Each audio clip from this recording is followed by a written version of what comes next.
Olá meus amigos, bem-vindos ao nosso canal Animal TV. Você sabe me dizer qual a origem, qual a história e importância dos burros e das mulas? O filhote nascido a partir do cruzamento do jumento com a égua se chama burro, caso seja um macho, e mula, caso seja uma fêmea. Além de burro e mula, existe também o bardoto, que é o filhote nascido a partir do cruzamento entre um cavalo e uma jumenta, mas eles são bem menos comuns. Geralmente esses animais são estéreis, isso porque os cavalos e éguas possuem 64 cromossomos, e os jumentos e jumentas 62, resultando em filhotes com 63 cromossomos.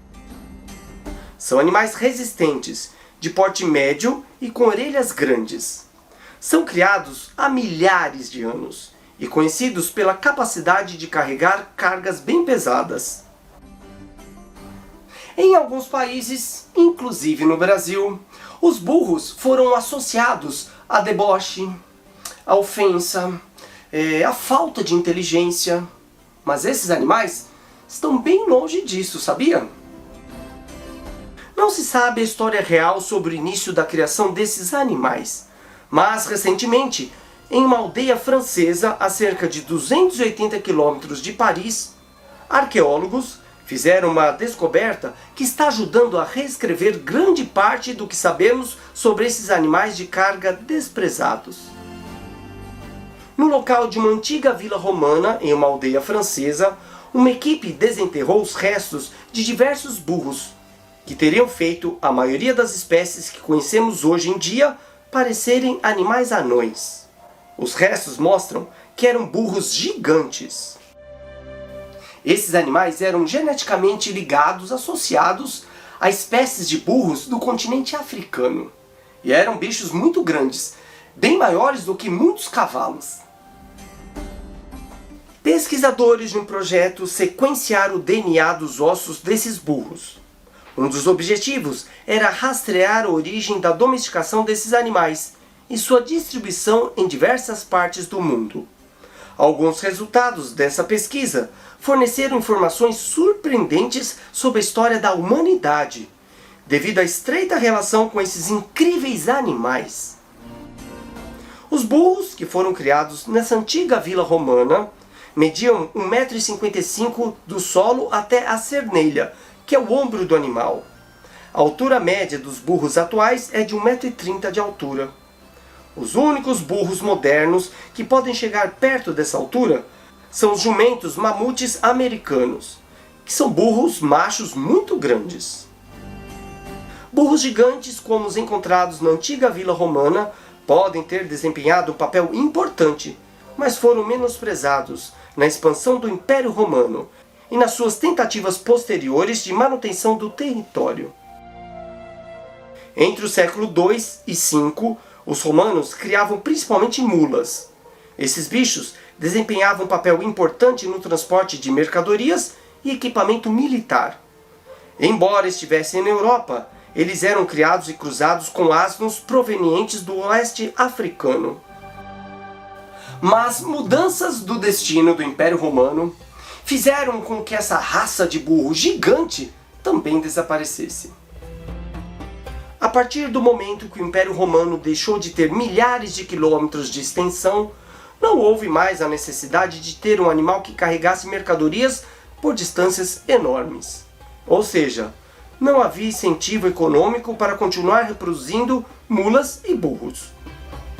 Para descobrir como os burros e mulas cumpriram seu papel na história da humanidade, uma equipe internacional de 49 cientistas e 37 laboratórios sequenciou os genomas de 31 burros antigos e 207 modernos de todo o mundo.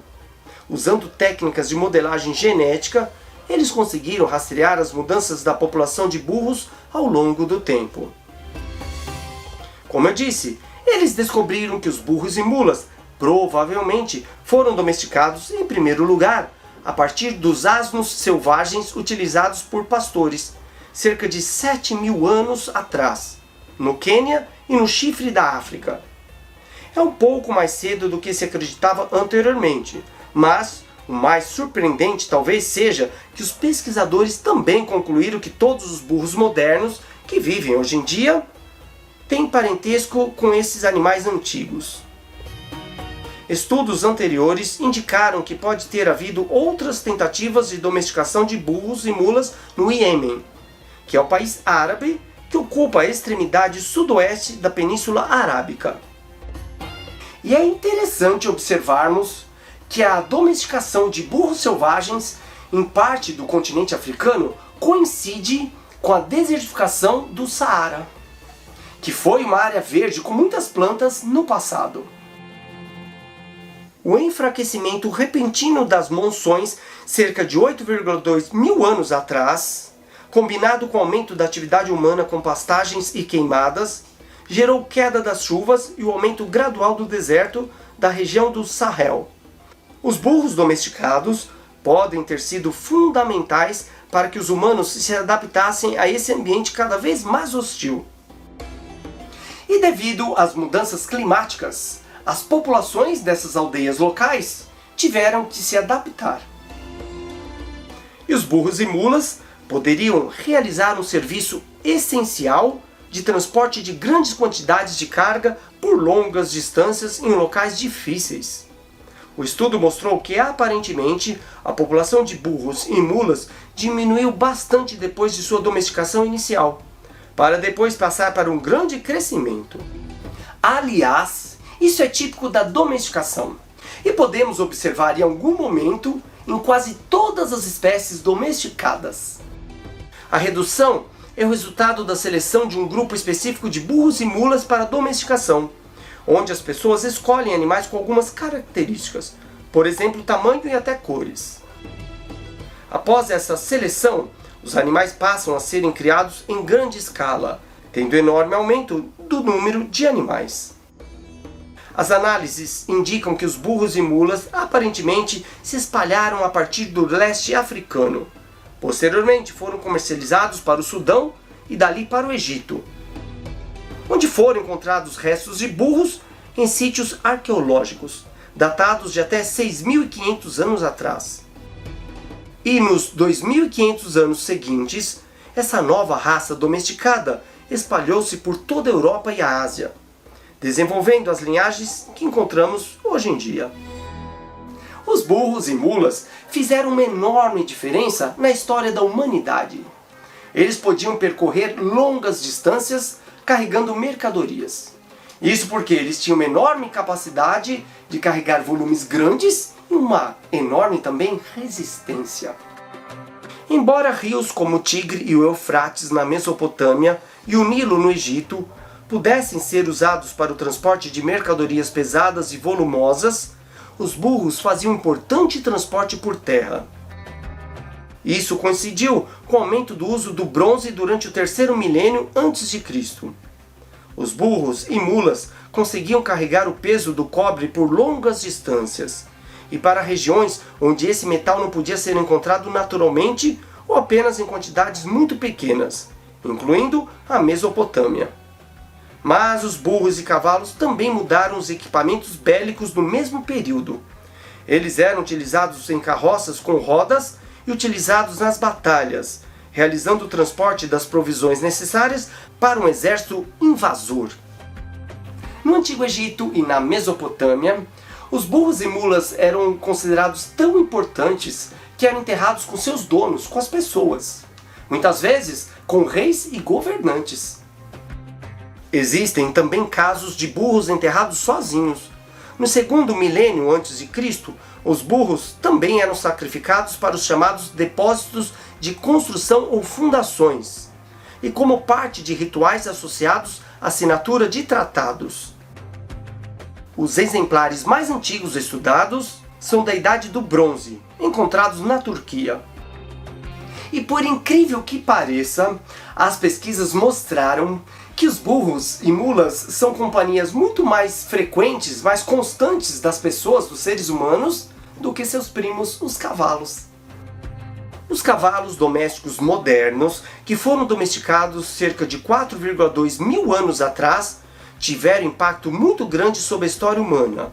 Os estudos revelaram que o impacto dos burros foi ainda maior. Desde o passado, os burros e as mulas não tiveram a mesma atenção das pessoas que os cães e cavalos, por exemplo.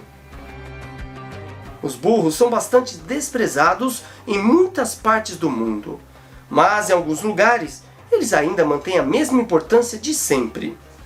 São animais importantíssimos na vida diária de milhões de pessoas em todo o mundo. E a população desses bichos aumenta 1% todos os anos. E ainda nos dias de hoje, esses animais são importantíssimos em algumas aldeias africanas e algumas regiões também da Península Arábica, no transporte de pessoas e de mercadorias. Com toda essa pesquisa, sabemos que os burros e as mulas atuais são descendentes dos asnos selvagens africanos. Existem 3 subespécies desses asnos. Uma delas foi extinta no tempo dos romanos, em 200 depois de Cristo. A segunda provavelmente está extinta na vida selvagem. E a terceira está em perigo crítico de extinção. É preciso mais estudos para saber se existiram ou ainda existem outras subespécies não identificadas de asnos selvagens africanos. Talvez elas revelem mais sobre a importância do papel desempenhado pelos burros e mulas na história da humanidade. Que história incrível, não é verdade? Vejam a parceria entre animais e pessoas ao longo da história. Isso aconteceu com cães, com cavalos, com burros, mulas, com muitos bichos domesticados, não é verdade? Se você gostou, deixe seu like, seus comentários, se inscreva no nosso canal Animal TV, ative o sininho e fique atento, porque todas as semanas eu vou trazer muitas novidades e curiosidades sobre a natureza e nossos queridos animais para você. Tchau e até a próxima!